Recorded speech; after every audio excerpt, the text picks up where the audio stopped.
In 1906, the city of Oceanside decided to establish the Oceanside Police Department. We've evolved over the years, but I think the core mission has stayed the same. I think our mission is to protect the vulnerable and serve our community. Torino Valdivinos, Chief of Police, Oceanside Police Department. The 120-year legacy and being a part of that as a police chief, I think is special. And you really don't get a feel until you sit in this chair and understand how important public safety is to our community. And that pressure's on my shoulders to contribute to the progress of this city.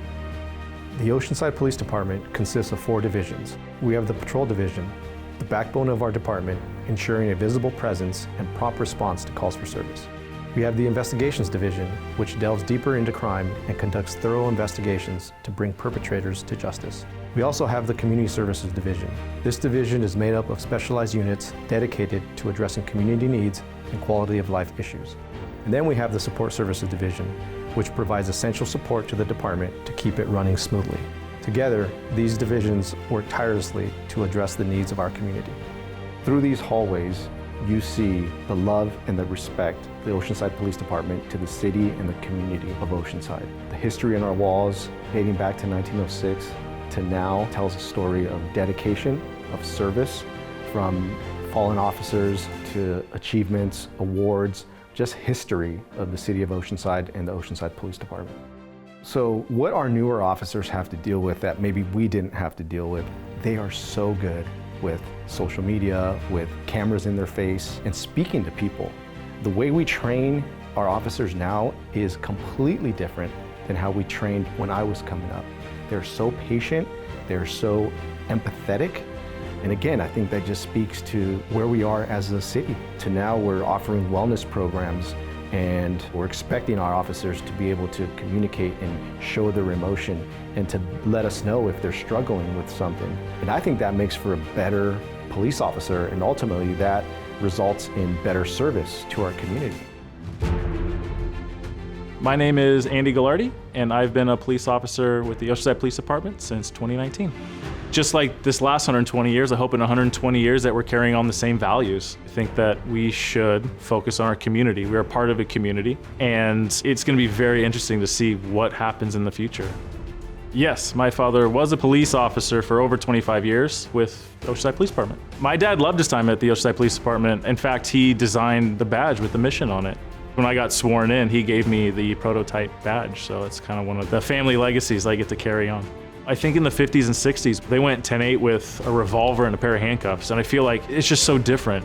You know, nowadays I have a fingerprint reader, I have a PAS device, I have a printer in my car. Sometimes I feel like we're expected to be lawyers and a therapist and a marriage counselor, and I think that's kind of the fun, you know, how can I help this person? But we go to so many radio calls in one night. We meet people often on their worst days. To know that we made a positive impact on their lives in some way means a lot. It kind of gives you a purpose.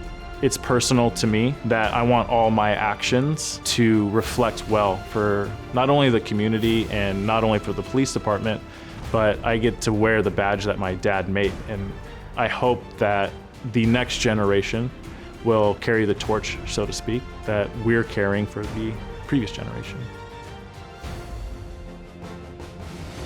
My name is Steve Scarano. I'm a retired captain, Oceanside Police Department. We kind of had our own radar, I think, in those days in terms of determining what the community really wanted and needed. Vietnam was still on. It was just winding down then, and the town was tough. And it was a physical job, and honestly, there's so much more education and training and awareness of how to problem solve now.